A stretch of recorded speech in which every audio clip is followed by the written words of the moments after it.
ನಮಸ್ತೆ ಸ್ನೇಹಿತರೆ.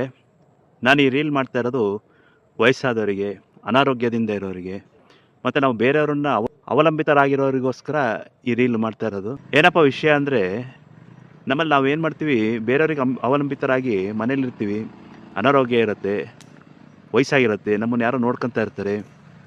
ಹೀಗಿದ್ದಾಗ ನಾವೇನು ಮಾಡ್ತೀವಿ, ಮಕ್ಕಳಾಗಲಿ ಯಾರೋ ಸೊಸೆ ಆಗಲಿ ನೋಡ್ಕೊತಿರ್ಬೇಕಾದ್ರೆ ನಾವು ಆದಷ್ಟು ಏನು ಮಾಡ್ತೀವಿ, ಅವರಿಗೆ ತೊಂದರೆ ಆಗ್ತಾಯಿದೆ, ಅವರಿಗೆ ನಮ್ಮಿಂದ ಹೊರೆ ಆಗ್ತಾಯಿದ್ದೀವಿ ನಾವು ಅಂತೆಲ್ಲ ಭಾಳ ಯೋಚನೆ ಮಾಡ್ತೀವಿ. ಆ ಯೋಚನೆ ಮಾಡಿದಾಗ ಏನಾಗುತ್ತೆ, ನಾವೇನು ಮಾಡ್ತೀವಿ, ಅವರಿಗೆ ಸ್ವಲ್ಪ ತೊಂದರೆ ಆಗ್ಲಿಲ್ಲಂಗೆ ಏನಾರ ಮಾಡೋಣ ಅಂತ ನಾವು ಏನಾರ ಮಾಡೋಕ್ಕೆ ಹೋಗ್ತೀವಿ. ಇದರಿಂದ ಅವರಿಗೆ ಅನಾನುಕೂಲಗಳೇ ಹೆಚ್ಚಾಗತ್ತೆ ಬಿಟ್ಟು ಅವರಿಗೇನು ಈ ತೊಂದರೆಯಿಂದ ಕಡಿಮೆ ಆಗೋದಿಲ್ಲ.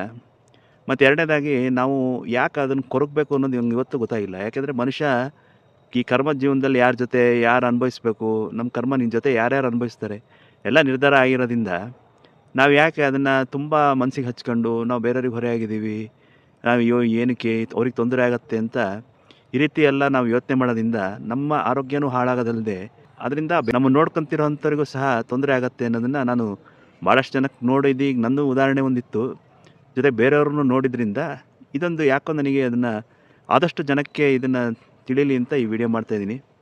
ನೋಡಿ, ಆ ಥರ ಯಾವುದೇ ಇದನ್ನು ಕೊರಗೋದನ್ನು ದಯವಿಟ್ಟು ಬಿಡಿ. ಮತ್ತು ಹಾಗಂತ ನಮ್ಮ ಕೈಯಲ್ಲಿ ಏನಾಗುತ್ತೋ ಅದನ್ನು ಬೇಕಾದ್ರೆ ನಮ್ಮ ಕೆಲವೊಂದು ಆಸೆ ಇಚ್ಛೆಗಳನ್ನು ಬೇಕಾದ್ರೆ ನಾವು ಅದನ್ನು ಕಮ್ಮಿ ಮಾಡ್ಕೊಳ್ಳೋದ್ರಿಂದ ನಮ್ಮ ನೋಡ್ಕೊತಿರೋರಿಗೂ ಸಹ ಸಹಾಯ ಮಾಡ್ಬೋದು ಅಂತ ಒಂದು ಈ ಮೂಲಕ ಹೇಳ್ತಾಯಿದ್ದೀನಿ. ಧನ್ಯವಾದ.